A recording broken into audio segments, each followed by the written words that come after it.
A nice black boy helps an old man mow his lawn. The old man is grateful and Jaden is happy to help the man. But the next time he sees Mr. Thompson, the police show up.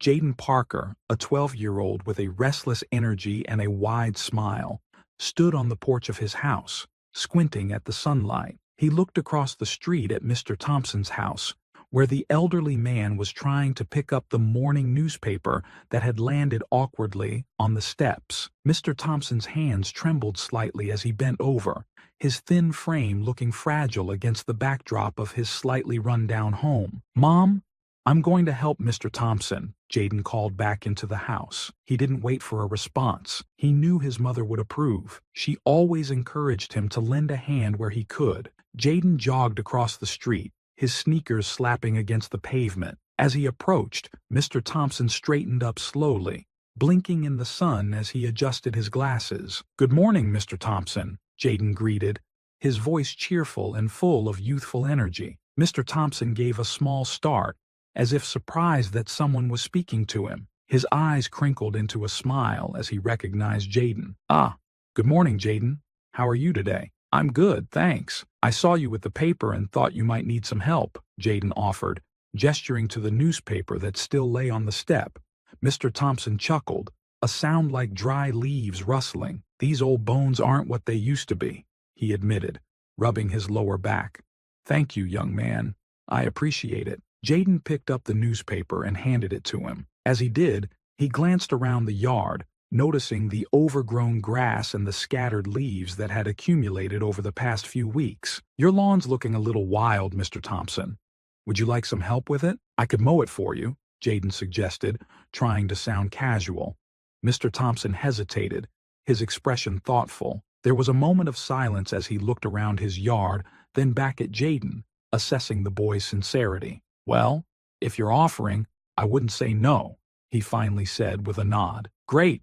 I'll get my mower and be right back," Jaden replied enthusiastically, eager to start. Jaden dashed back home, his heart light with the prospect of helping out. He grabbed the lawnmower from the garage and returned to Mr. Thompson's yard, where the old man was now seated on the porch, watching with a mix of curiosity and gratitude. Jaden started the mower and began to cut the grass, finding a rhythm in the work. He moved carefully around the flower beds, taking care not to disturb the clusters of daisies and marigolds that grew along the edges. Mr. Thompson watched him work, occasionally offering pointers or stories from his own gardening days. "You've got to watch those marigolds, Jaden," he advised. "They spread like wildfire if you're not careful. My late wife used to say they were the weeds of the flower world." Jaden laughed, enjoying the conversation as he pushed the mower. "I'll keep that in mind. My mom says the same thing about the roses we have at home." As Jaden continued mowing, he noticed the old man relax, his earlier tension melting away with each pass of the mower. The lawn began to look more orderly, and Jaden felt a sense of satisfaction at seeing the transformation. After he finished, Jaden turned off the mower and wiped his brow, a grin spreading across his face. "There we go, all done." Mr. Thompson clapped his hands together in appreciation, his eyes sparkling with renewed energy. "You've done a splendid job, Jaden. It looks much better already. You've got quite the green thumb." Jaden beamed at the praise, feeling a warmth in his chest. "I'm happy to help. If you ever need anything else, just let me know." The old man nodded, his expression thoughtful. "You know, Jaden, it's not often I get visitors these days. It's nice to have some company, especially someone as helpful as you." Jaden felt a flicker of surprise at the admission. "I like spending time here, Mr. Thompson. You have lots of interesting stories," he replied sincerely. Mr. Thompson chuckled again, a softer, warmer sound this time. "Oh, I have plenty of those. You're welcome to come by any time and hear more." The invitation felt like a gift, and Jaden accepted it eagerly. "I'd like that." As Jaden prepared to leave, he waved goodbye to Mr. Thompson, who sat back in his porch chair, looking more at ease than he had in a long time. Jaden returned the lawnmower to his garage and headed inside, where his mother was waiting in the kitchen, preparing lunch. "How did it go?" Maria Parker asked, her eyes bright with interest. "It was great. Mr. Thompson's really nice. He told me about his garden and how his wife used to manage it, Jaden replied, grabbing a sandwich from the counter. Maria smiled, nodding approvingly. I'm glad to hear that. It's important to be there for our neighbors. Sometimes they just need a little help and someone to talk to. Jaden nodded, understanding the truth of her words. I think I'll go back tomorrow and see if he needs anything else. He said I could come by any time. That's wonderful, Jaden. It sounds like you've made a new friend, Maria said, a touch of pride in her voice. As Jaden ate his lunch, he thought about Mr. Thompson and the stories he might hear in the future. He felt a sense of anticipation for the next visit, curious about the tales the old man might share and the lessons they might hold. The connection he had made felt important, like a bridge between generations, built on small acts of kindness and shared moments. Jaden didn't yet understand the full impact of this budding friendship, but he sensed that it was the beginning of something meaningful. With a full stomach and a heart ready for new adventures, Jaden looked forward to tomorrow, when he would return to Mr. Thompson's house, eager to learn and help once more. The days grew longer as summer settled over the neighborhood, bringing with it the warmth of the sun and the promise of lazy afternoons. Jaden Parker found himself gravitating more often to Mr. Thompson's house, his curiosity and kindness guiding him back across the street. It had become part of his routine: finish his chores, grab a snack, and head over to the old man's porch. Each time he visited, Mr. Thompson greeted him with a smile and a story, and each time Jaden felt a growing fondness for the man who had once been just a distant neighbor. One afternoon, Jaden arrived to find Mr. Thompson already waiting on the porch, a pitcher of lemonade on the small table beside him. The old man waved as Jaden approached, his smile bright against the backdrop of his neatly trimmed lawn. "Hello, Jaden. Come, sit. I've got some lemonade, fresh and cold," Mr. Thompson called out, gesturing to the chair opposite him. "Thanks, Mr. Thompson. It's a hot one today," Jaden replied, taking a seat and pouring himself a glass. The lemonade was tart and refreshing, the perfect antidote to the summer heat. As they sat sipping their drinks, Mr. Thompson launched into a tale from his days as a school teacher. "Did I ever tell you about the time my class decided to play a prank on me during April Fool's Day?" he began, his eyes twinkling with amusement. Jaden shook his head, eager to hear more. "No, but it sounds like it's going to be good." "Well," Mr. Thompson continued, leaning back in his chair, "I had a class of particularly mischievous students one year. They were clever, always thinking up new ways to keep me on my toes. So, on April Fool's Day, they decided to replace the chalk with soap." Jaden laughed, imagining the scene. "What did you do?" "I picked up the soap, started writing on the board, and realized something was amiss," Mr. Thompson chuckled. "The class burst into laughter, and I had to admit, they got me good. So, I turned the tables on them. I announced that we'd be having a pop quiz, which was just a blank sheet of paper.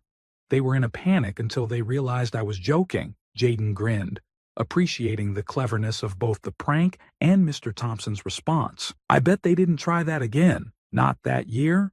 "No," Mr. Thompson agreed with a wink. "But they learned the value of humor and quick thinking, which I always encouraged." Their conversation flowed easily, like the gentle breeze rustling through the trees. Jaden found himself looking forward to these afternoons, where stories from the past came alive and laughter was as abundant as the sunshine. One day, as they sat together, Jaden noticed a collection of framed photographs on a small table beside the porch swing. Curious, he leaned closer to inspect them. There were pictures of Mr. Thompson and a young man who looked remarkably like him, both wearing wide smiles and matching hats. "Who's this?" Jaden asked, pointing to one of the photos.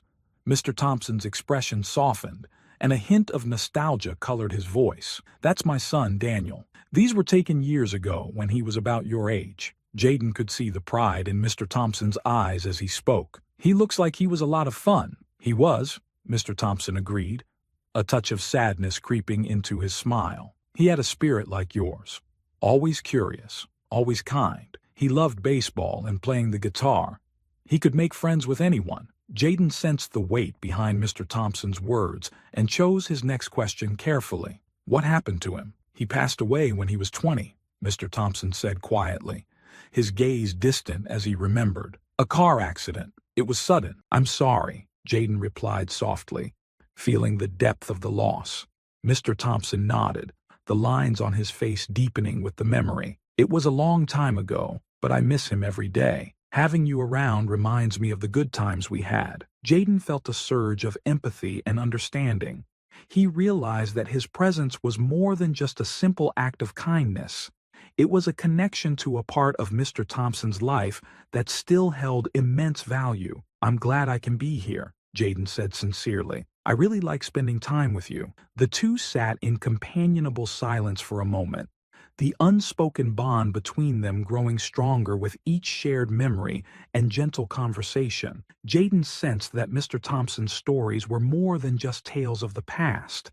They were lessons and treasures meant to be cherished and remembered. As the sun began to set, casting a warm golden glow over the porch, Jaden stood to leave. I'll be back tomorrow, Mr. Thompson. Maybe you can tell me more about Daniel. Mr. Thompson nodded, his eyes glistening with gratitude. I'd like that very much, Jaden. Thank you. Jaden walked home, the fading light of the day reflecting the warmth in his heart. His friendship with Mr. Thompson had become something special, an unexpected gift that taught him about the enduring power of connection and the stories that linked generations. In the days that followed, Jaden's visits became a source of joy for both him and Mr. Thompson. They explored more memories, laughed at old jokes, and discovered the simple pleasures of shared company. Through it all, Jaden learned that sometimes the greatest adventures were found not in distant lands, but in the stories and lives of those around him. The summer days continued to pass,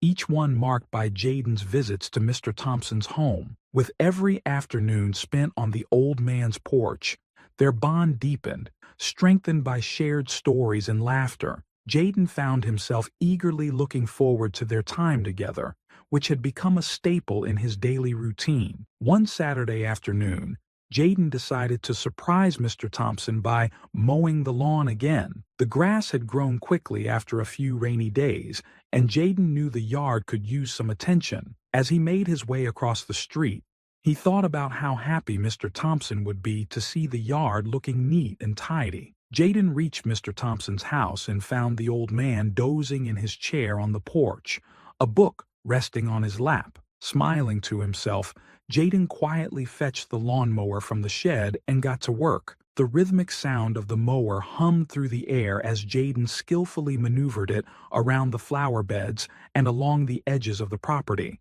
He was focused on his task, enjoying the work and the satisfaction of seeing the lawn transform under his care. As Jaden continued mowing, Mr. Thompson woke from his nap. For a moment, he watched Jaden from the porch, his mind still groggy from sleep. Then, a look of confusion crossed his face. He squinted, trying to understand why someone was in his yard. "Who's there?" Mr. Thompson called out, his voice tinged with anxiety. Jaden stopped the mower and turned, startled by Mr. Thompson's sudden change in demeanor. "It's me, Mr. Thompson. Jaden, I'm just mowing the lawn," he replied, hoping to reassure him. But Mr. Thompson's confusion deepened, his eyes searching the yard for answers that didn't seem to come. "What are you doing here?"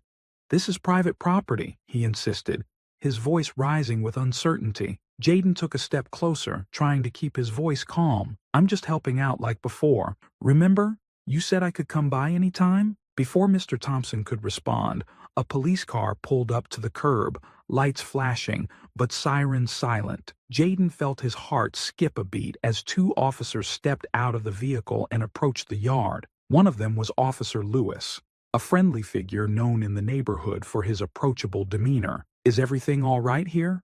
Officer Lewis asked, addressing Mr. Thompson with a gentle tone. Mr. Thompson looked between Jaden and the officers, clearly distressed. I didn't call anyone. I just saw someone in my yard, and it didn't seem right." Jaden stood frozen, unsure of what to say or do. He could see that Mr. Thompson was upset, and he didn't want to make things worse. Officer Lewis nodded, taking in the situation. "It's okay, Mr. Thompson.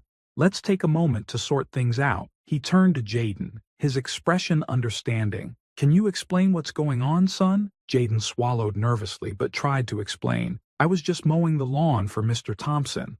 I've done it before, and he said it was okay.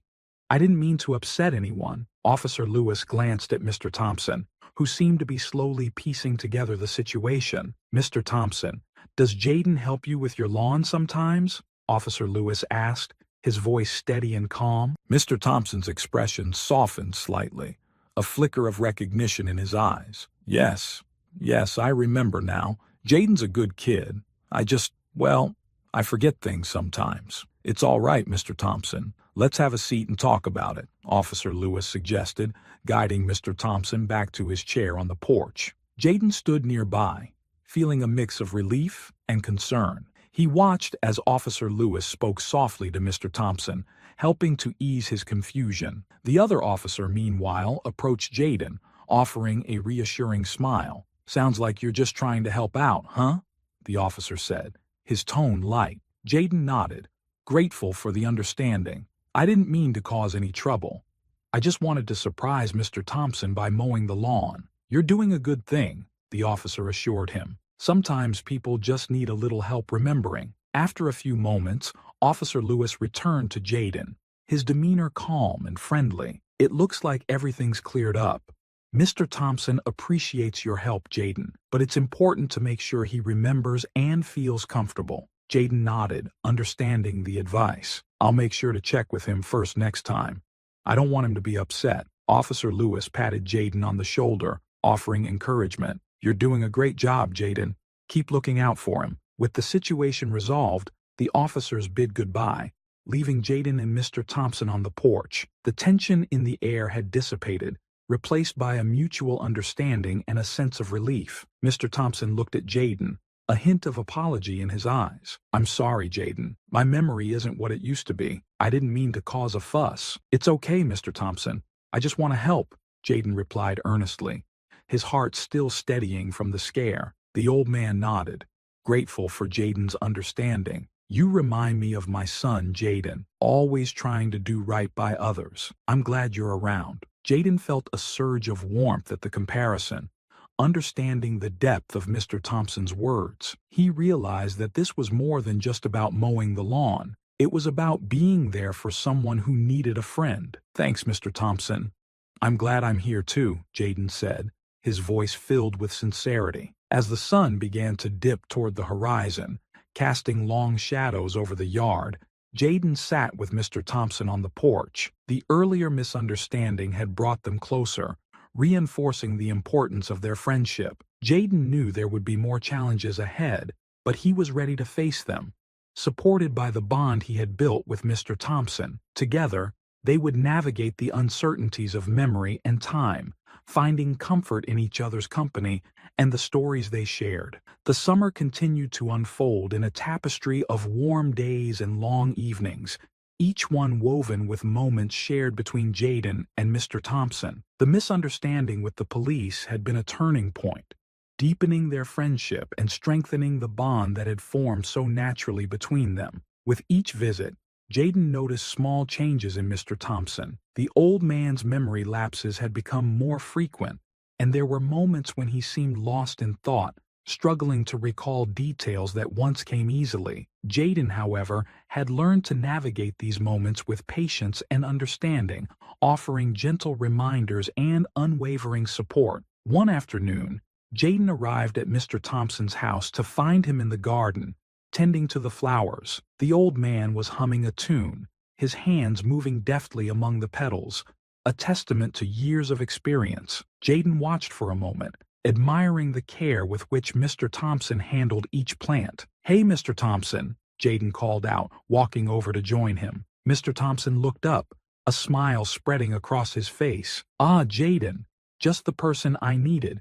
These marigolds are getting out of hand again." Jaden chuckled, recalling their earlier conversations about the flowers. "They do seem to have a mind of their own, don't they?" Together, they worked in the garden, pulling weeds and pruning overgrown branches. Jaden enjoyed the task, finding solace in the rhythm of the work and the simple pleasure of being outside. Mr. Thompson, for his part, seemed content, the garden providing a familiar comfort. After they finished, they sat on the porch, sipping lemonade and admiring their handiwork. The garden looked vibrant, a riot of colors against the backdrop of the afternoon sky. "You've got quite the green thumb, Jaden," Mr. Thompson said, nodding appreciatively. "I can see why you enjoy it." Jaden smiled, pleased with the compliment. "I learned from the best," he replied, tipping his head toward Mr. Thompson. The old man laughed, a sound full of warmth. "I suppose I did teach you a thing or two." As they chatted,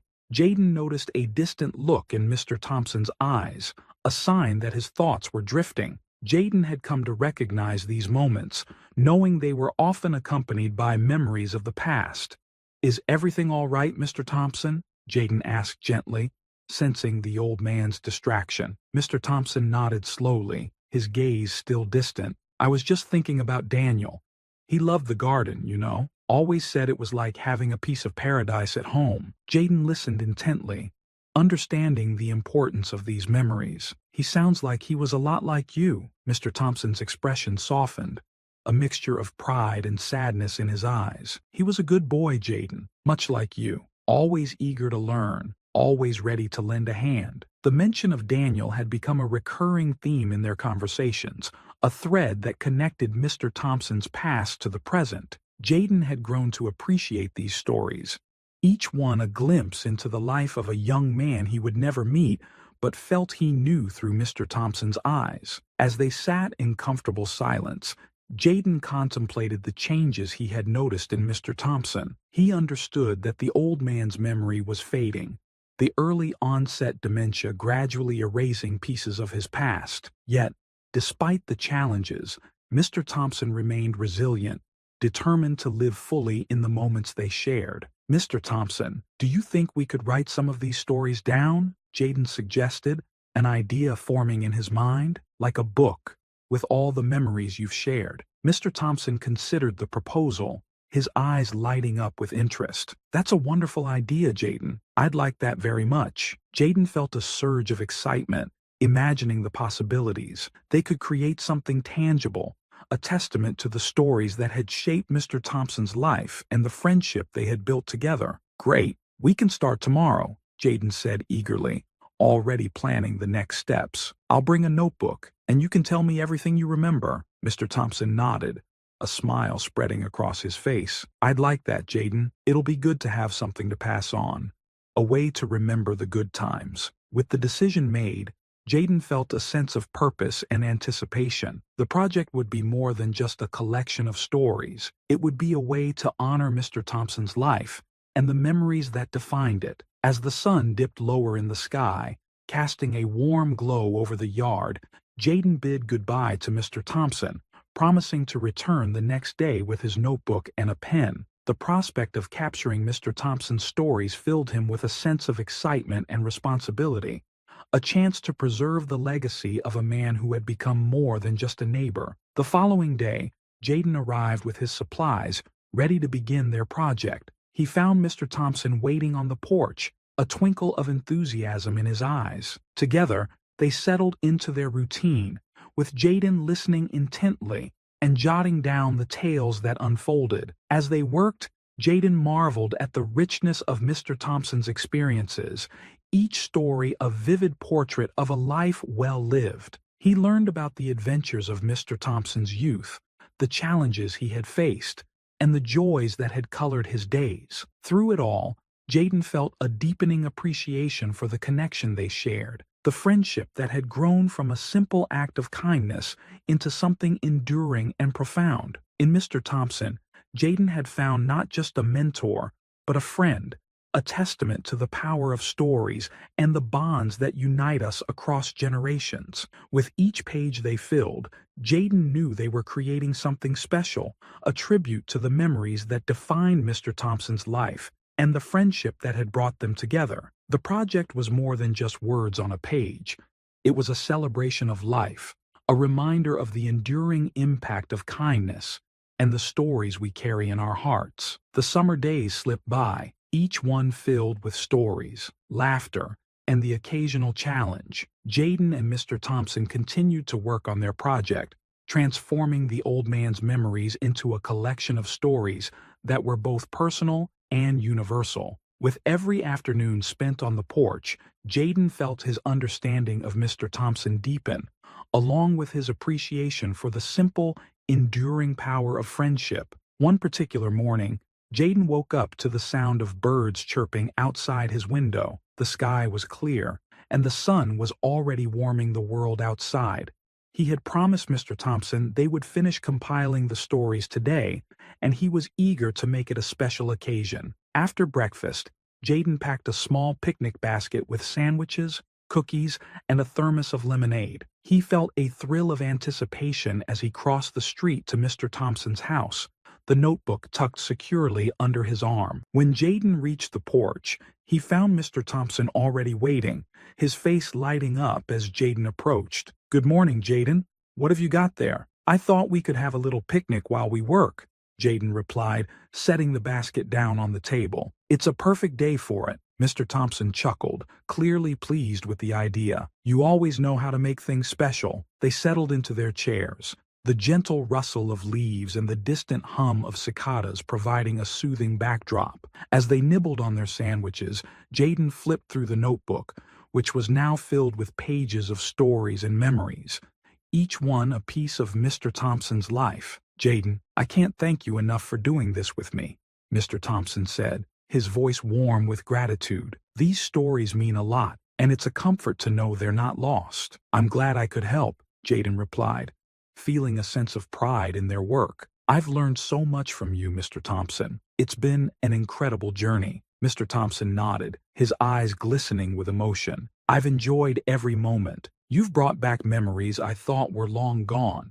It's like I'm living them all over again." As they continued to talk, Jaden realized that their project had become something much more than a simple collection of stories. It was a living testament to the connection they shared and a celebration of the life Mr. Thompson had led. "I was thinking," Jaden began, an idea forming in his mind. "Maybe we could have a little gathering, invite some neighbors over to share the stories. It could be a nice way to celebrate." Mr. Thompson seemed taken aback by the suggestion, but then nodded slowly, a smile spreading across his face. "That sounds wonderful, Jaden. A chance to share these stories with others, to bring people together." With the plan set, Jaden and Mr. Thompson spent the afternoon preparing for their small celebration. Jaden called a few neighbors, inviting them to join the gathering, while Mr. Thompson reminisced about who might enjoy hearing the tales. The evening arrived, bringing with it a gentle breeze that rustled the leaves and filled the air with the scent of summer. As the neighbors began to gather on the porch,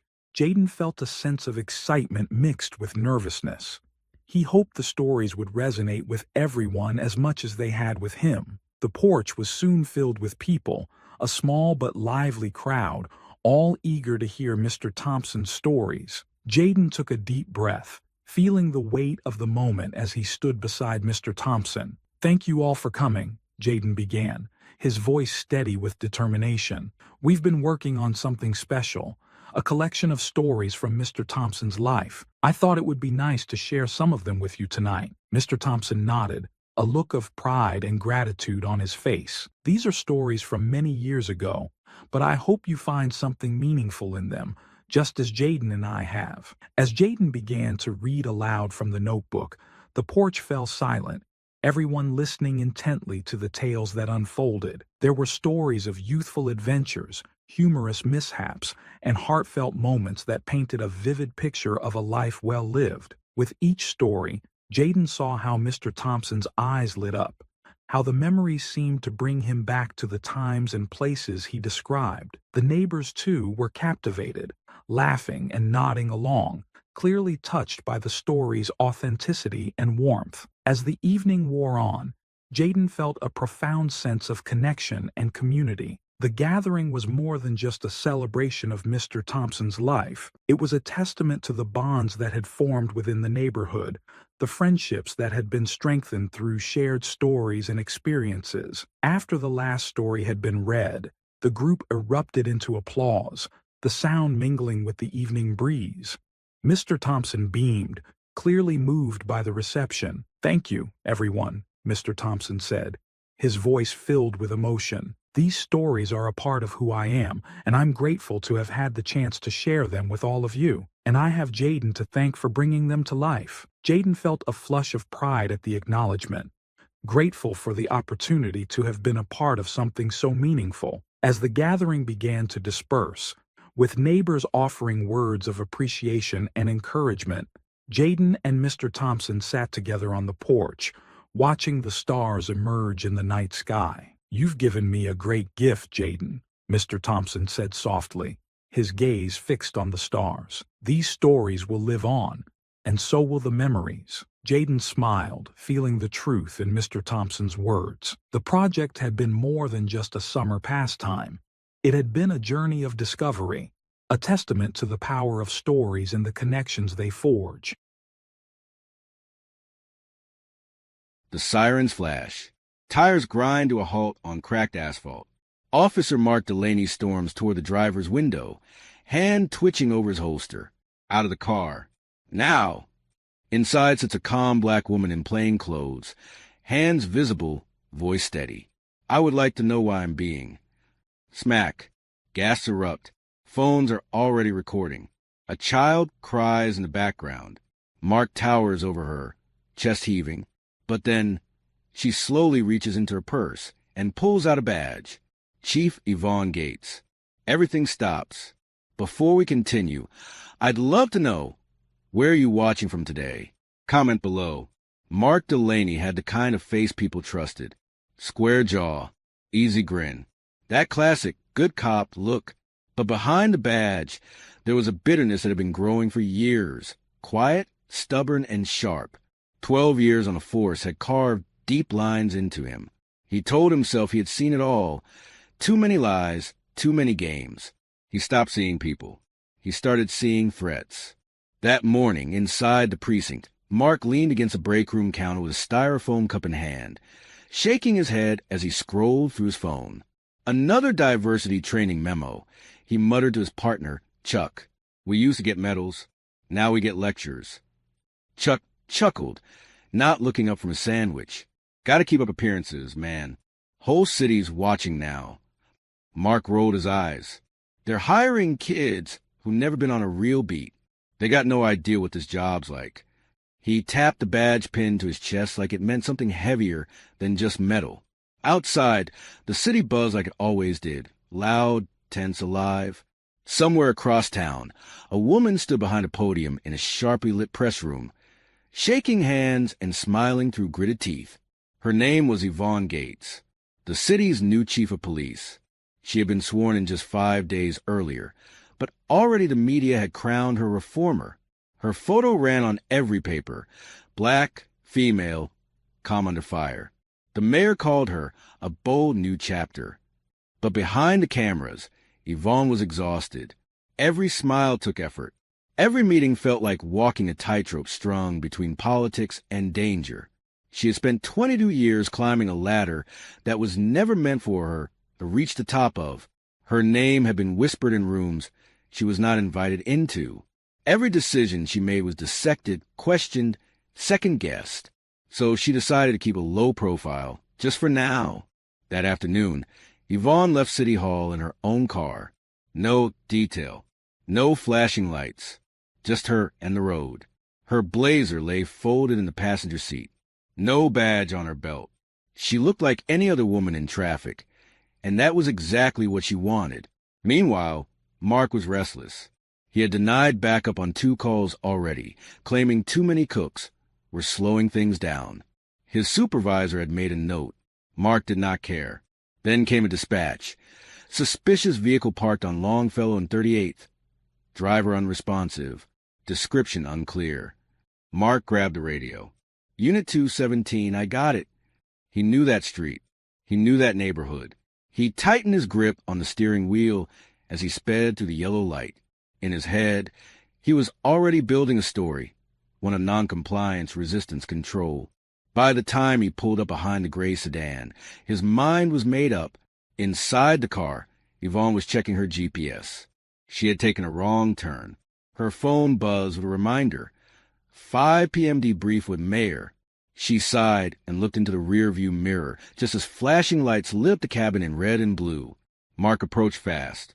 No greeting. No explanation. just a flashlight in her eyes. License and registration. Yvonne nodded, polite, composed. Of course, officer. May I ask why I was out of the car?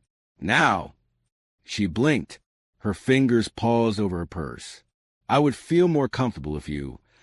His voice rose. His hand slammed the hood. I set out. A small crowd had already begun to gather. A man on a bike pulled out his phone. Someone whispered. She did not even do anything. But Mark was locked in. He did not see her. He saw resistance. Yvonne looked up at him, not with fear, but with something heavier. She stayed seated. That was when he lost it. Smack. The sound cracked across the street, like a gunshot. Gasps. Screams. A child covered her eyes. And then silence, until another officer pulled up. He stepped out of the cruiser and stared. His face went pale. Mark, what did you do?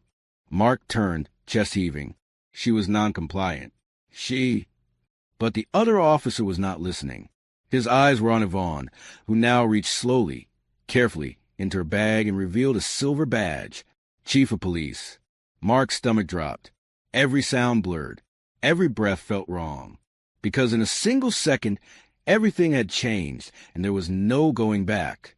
Mark stood frozen, the shape of his own hand still burning in the air between them. The badge in Yvonne's palm gleamed under the sun. Official. Heavy. Impossible. I suggest, she said calmly, you radio your supervisor. Now. Her voice was level, but her eyes, they held fire. Not rage. Not shock. But something steadier. Something earned. The other officers who had arrived stood in stunned silence. One of them, a younger black man named Officer Rivera, moved quickly to her side, offering a gentle, Chief Gates, are you hurt? She waved him off with quiet dignity. I am fine. Make sure the cameras stay rolling. No one turns anything off. Mark backed up a step, then another. I didn't know, he stammered. You were not in uniform. There was no badge visible. You weren't complying with my...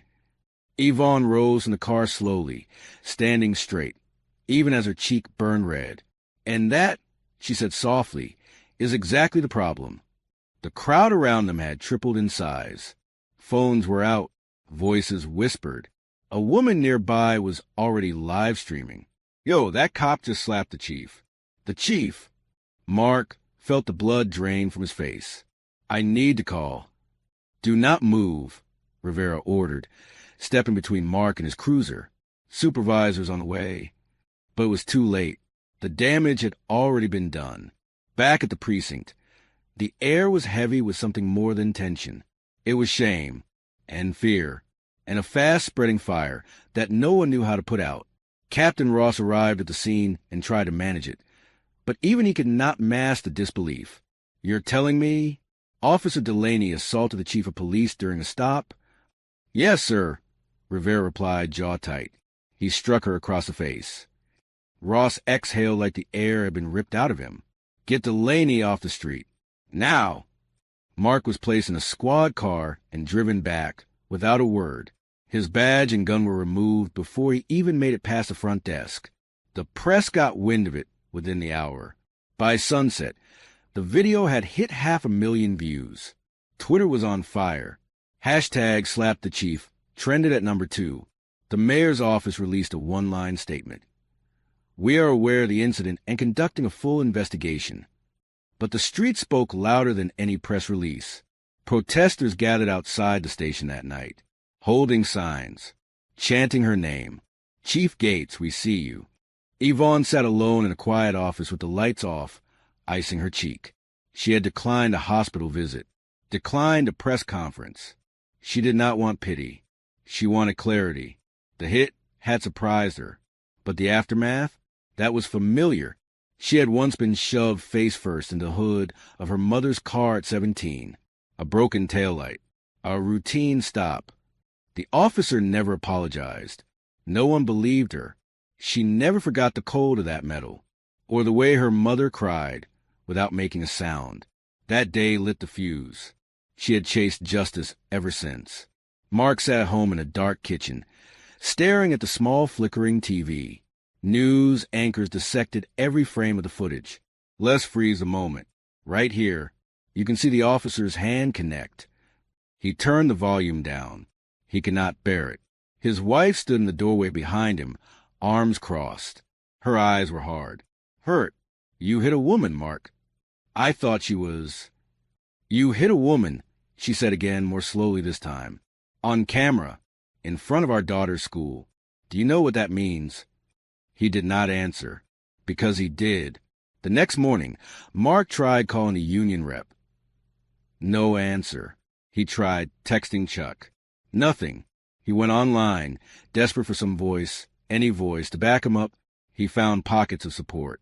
Comments under the video claiming she provoked it, that she should have complied, that he was just doing his job. But even as he read them, they rang hollow. No one was defending him. They were defending a fantasy version of a moment that had already passed. He had made a choice, and now the whole world had seen it. Yvonne stood before a bathroom mirror, dressing for work like nothing had changed. Her hand brushed a tender spot on her face. She paused, exhaled. Behind her reflection, the weight of everything loomed. The department, the headlines, the culture she had vowed to fix. But she would not flinch. She clipped on her badge, straightened her blazer, and walked toward the fire. The next few days tore through the city like a storm with no center. The video had not just gone viral. It had detonated something old, buried, and raw. Pain that had waited years for an outlet now surged through the streets, poured across screens, and echoed through front doors. Outside the precinct, the crowd doubled every night. Handmade signs waved beneath tear-streaked faces. Not one more. She could have been me. Power, not equal protection. Inside it was quieter, but colder. The air hung thick with paranoia. Some officers avoided eye contact with Yvonne. Others whispered when she passed. A few, like Rivera, stood tall when she walked in, proud to serve under someone who had endured so much and still stood strong. Mark, meanwhile, was isolated, suspended without pay. No badge, no gun, no uniform to hide behind. His lawyer advised silence. The union distanced itself, and Chuck, his longtime partner, had not returned a single call. Mark sat in his garage late one night, alone, staring at the ceiling. On the floor near him lay a crumpled apology letter he had tried to write but could not finish. To Chief Gates, it began. Then, nothing. Yvonne launched a formal internal investigation, not just into Mark, but into patterns. Her office requested all body cam footage from the last 12 months of stops involving black drivers. She created a confidential survey line for officers to report racial bias without fear of reprisal. She called it the Mirror Project. Because before we fix anything, she said in a closed-door meeting, we need to face our own reflection. The backlash was immediate. Anonymous complaints flooded the system. Witch hunt. Reverse racism. No respect for real cops anymore. But Yvonne did not flinch. She moved like someone who had already lived to the worst and survived it. She met privately with community leaders, activists, and survivors of police violence. She held listening sessions where she said little and heard much. And she did something even braver. She opened her office to stories from inside the department. Stories like hers. Officer Carla Reyes had spent years biting her tongue. She was tough, fast, sharp, but she was also Latina and young and tired of being talked over. She came forward. So did an aging black officer who had once been called a slur over the radio by a supervisor and told to get thicker skin. So did a gay patrolman who had found his locker to face the day after he came out. Yvonne listened. She took notes. And she began to build a case, not just against a man, but against a culture. Mark saw none of that. Not at first. He stayed locked away in his home, flinching every time a delivery truck passed too slow or someone knocked too long. His teenage daughter, Emily, stopped eating dinner with him. She walked in one evening and set her phone down on the counter. On the screen was the clip again, but this time it was part of a school assembly presentation. Her principal had shown it to discuss racial bias. You're a lesson now, she whispered, to everyone. Then she left, and Mark felt something crack. Late one night, unable to sleep, Mark drove aimlessly until he found himself outside the precinct.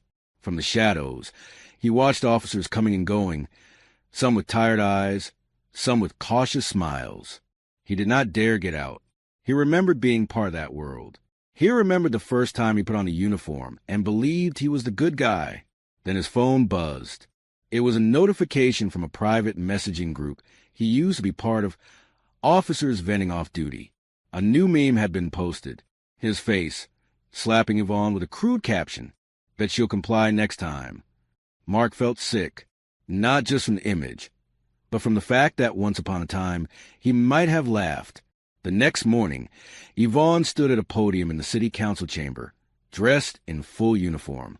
Cameras rolled. Reporters leaned in. "We are not broken," she said, voice steady, "but we are bleeding, and no wound heals by pretending it does not exist." She paused, looked straight into the lens. This is not about one man. It is about many moments, and the silence between them. Some officers watched from the back. A few nodded, a few scowled, but they listened, and for the first time in a long time, the silence felt less safe. A week after the slap, Mark received a formal summons. The letter was crisp, stamped, and unsigned. Inside, a single line stood out in bold. "You are requested to appear before Chief Gates. Thursday, 4 p.m., Conference Room B. No representation present." Mark stared at it for a long time. He thought of tossing it in the trash. Instead, he shaved for the first time in days, put on the only clean shirt he had, and drove to the station with hands that would not stop shaking. Conference Room B was silent when he entered. Yvonne was already there, alone. No assistants, no cameras, no lawyers, just her. She stood by the window, hands folded behind her back, eyes fixed on something in the distance. Mark cleared his throat. "Chief Gates." She turned, slowly. Her expression was unreadable. "Sit." He obeyed. The silence between them was longer than he could bear. Finally, she spoke. "Do you know why I asked you here?" Mark nodded, then shook his head. "I mean, I assume this is disciplinary." She raised an eyebrow. "Is that what you fear, or what you expect?" Mark hesitated. "Both." She sat across from him, posture straight, every movement intentional. "I am not going to yell at you, or shame you. You already did that to yourself." He opened his mouth to respond, but she held up a hand. "I am going to tell you a story, and you are going to listen." Yvonne leaned back, eyes distant. "I was 17 when it happened.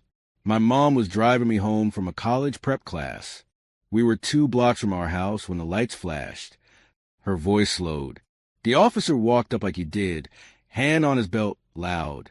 Told us our taillight was cracked. Asked my mom to step out. She was confused but polite. Said she would get it fixed. He asked again, harder. She panicked and said she would call her husband.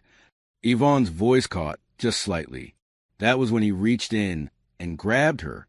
I screamed, tried to get out." She looked at Mark now. "And that was when he slammed me onto the hood." Mark stared at the table. He could not look at her. "The officer said later he thought we were hiding something. Drugs, maybe. Weapons. What we were hiding," she said, her voice tightening, "was fear." The room was still. Yvonne continued. "That moment changed me. I decided that night I would become the thing I feared, not to copy it, but to confront it. To stand in rooms like this and not flinch." Mark blinked fast, jaw clenched. "I never meant to hurt you. I thought I was trained to respond to noncompliance." "No," she said softly but firmly. "You were conditioned.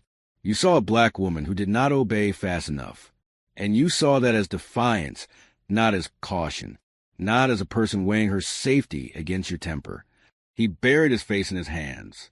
"I messed up." "Yes," she replied. "You did." Then she stood and placed 2 papers on the table. "Here are your options." Mark sat up. "Option 1, you resign quietly. Undergo a full restorative justice process. That means apology, public reckoning, and 6 months of community accountability sessions. He nodded slowly. And the other? Option 2. I push for a disciplinary board.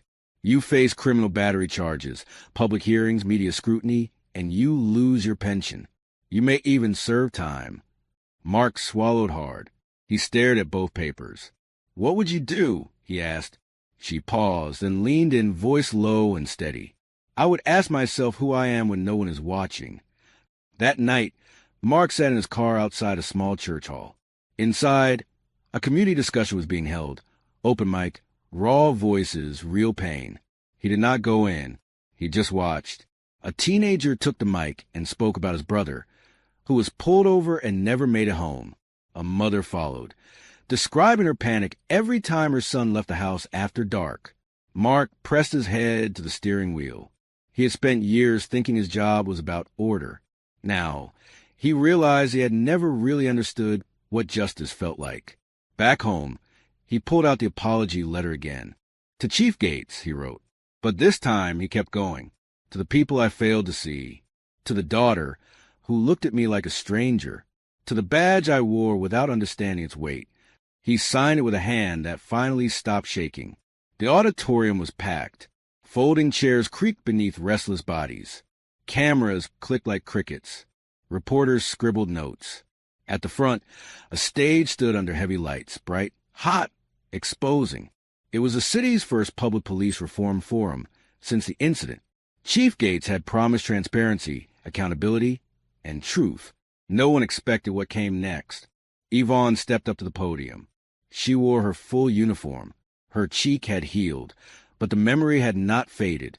Thank you for being here, she said, voice calm, clear. I promise you change. I promise you honesty. That starts now. She scanned the room. There is someone here who asked to speak. I did not invite him, but I did not stop him either. A ripple moved through the crowd. Then, silence. From the back of the room, a man stood. Mark Delaney walked toward the stage. No badge, no uniform, just a wrinkled blue shirt and eyes that looked like they had not slept in days. He climbed the steps slowly, faced the crowd, and for a moment just stood there, silent. I do not know if there is anything I can say that will be enough, he began. His voice was rough, cracked, but I have to say it anyway. I am the officer in that video, he continued, the one who lost his temper, who used force where none was needed, who failed to see the person in front of him as a human being. A hush fell over the room. Even the reporters stopped typing. I want to start by saying I am sorry. To Chief Gates. To every black woman I have ever pulled over with assumptions in my mind. To every child who saw that video and thought, it will never be safe. He looked over at Yvonne. She met his gaze without blinking.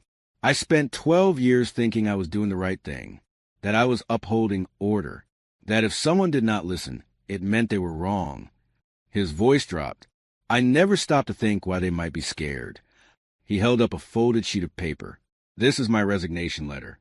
I turned it in this morning, not because I was forced to, because I could not be part of something I did not understand anymore. He took a breath. I used to think people like Chief Gates were the problem. I used to think accountability was an attack. Now I know it is a chance. A hard one, but a necessary one. A murmur moved through the room. One woman near the front wiped her eyes. Mark's voice wavered. My daughter told me she was ashamed of me. I want to spend the rest of my life earning that back. Yvonne stepped forward, standing beside him. The room held its breath. I did not bring Officer Delaney here to excuse what happened, she said, facing the crowd. I brought him because what happened to me was not just about one man. It was about a system. And what we do next defines who we are. She paused. Justice is not just punishment. It is transformation. Then she turned to Mark. And transformation begins with truth. Afterward, the applause was not loud. It was slow, scattered, but it was real. Some people stood. Others stayed seated, arms folded, eyes skeptical. But no one walked out. And that, in a city where trust had been broken so many times, felt like something. Outside the building, Mark stood alone by a lamppost. The night air was cool, his shirt damp with nerves. His phone buzzed one new message. From Emily. Just 2 words. I saw. He did not know what that meant yet, but he knew she had watched. And that mattered more than anything. Yvonne walked out minutes later, carrying her jacket over her arm. She paused beside him. You held your ground, she said. He nodded. I did not think I could. You did not just face the crowd, she added. You faced yourself. Mark looked at her. For the first time, not as a rival, not as a headline, but as a leader, as a person. I still have a lot to learn, he said. Yvonne nodded once. Then start listening. And with that, she walked into the dark. Weeks passed. The city calmed, not because people forgot, but because they were heard. The protests grew quieter, but the work began louder than ever. Flyers for the Mirror Project appeared on bulletin boards and bus stops. Town halls filled not with rage, but with conversation.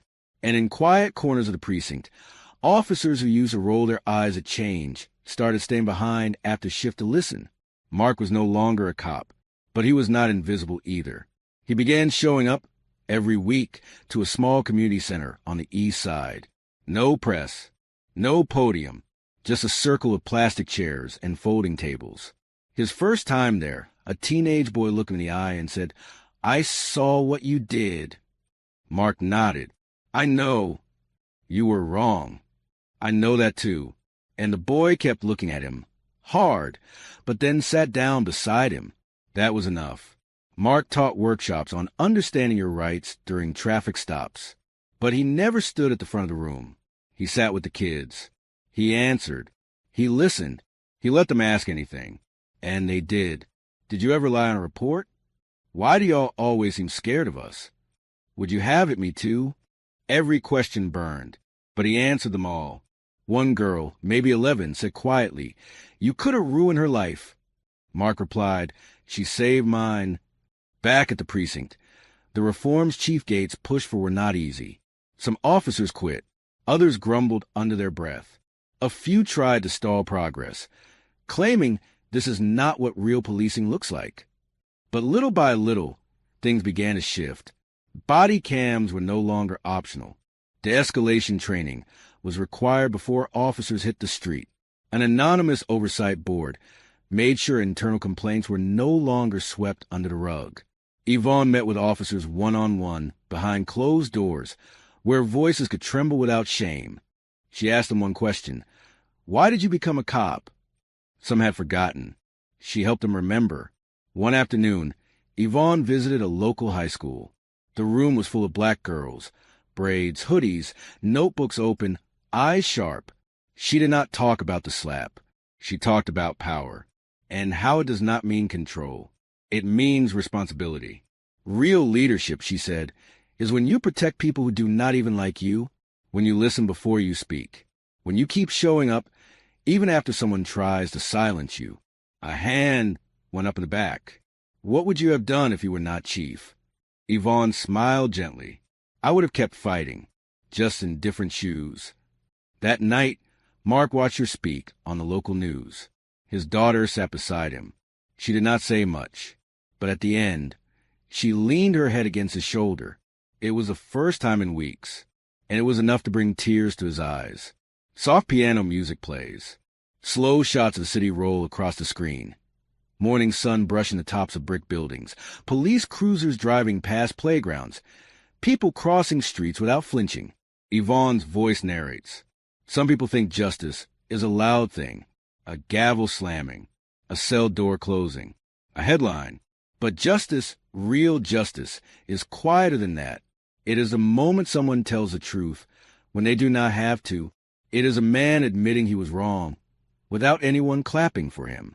It is a girl watching her father become human again and choosing to forgive just a little. We see Mark planting a young tree near a city playground. His daughter hands him the shovel. He smiles. She almost smiles back. Cut to Yvonne, walking the halls of the precinct.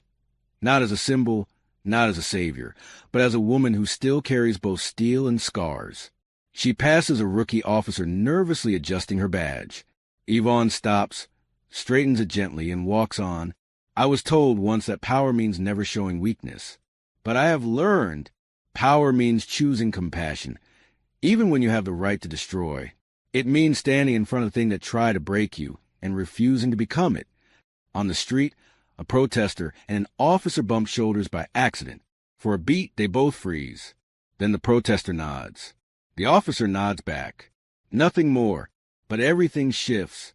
This story was never just about a slap. It was about the moment after. What you do when the world sees you, for who you really are. What happens when the uniform comes off. And all that is left is the truth. The camera rises slowly above the city. Sirens in the distance. A breeze through trees. And then stillness. Fade to black.